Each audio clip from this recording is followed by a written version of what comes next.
خسته‌ام وی روزگار. همه با هم غریبن، فقط چشارو بستن و چریدن. آدم ها از کنار هم رد شدن ولی حتی هم دیگر رو ندیدن. خسته‌ام وی بخت ناس و وی زمونه ادبار. نور بابای غم، من میرسم به چیزی که لایقم. شاید توی زندگیمم له شدم ولی تموم میشه با خنده.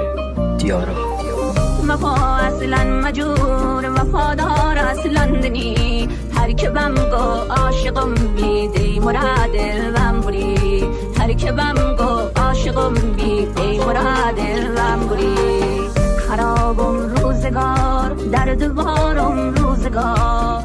خرابم روزگار در دوارم روزگار. مثل کوی خرد تیرم بی قرارم روزگار. مثل کوی خرد تیرم بی قرارم روزگار. منم و این تن بیگناه می نویسم زیر نور ماه. پشیمونم نشدم هیچ وقت از کارایی که کردم. منم و این کله خراب، منم و این لیوان شراب، منم و این حرفایی که بیرون میزنه عقل.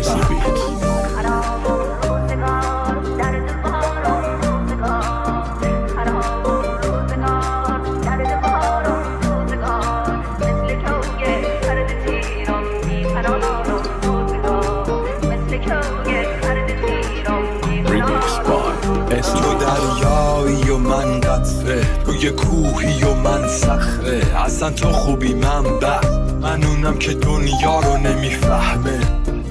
تو این دنیایی که یکی پادشاهه و اون یکی برده. من واسه دلم زنده، اونم خوشحاله از کاری که کرده.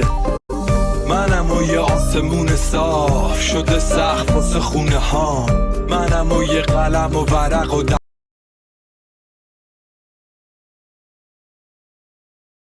دستای پشت پرده.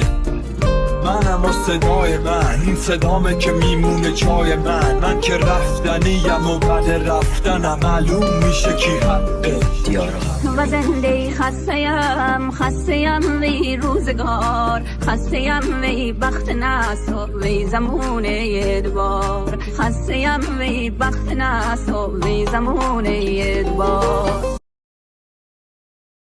خرابم روزگار در دوارم روزگار. خرابم روزگار در دوارم روزگار. مثل کوی خرد تیرم بی قرار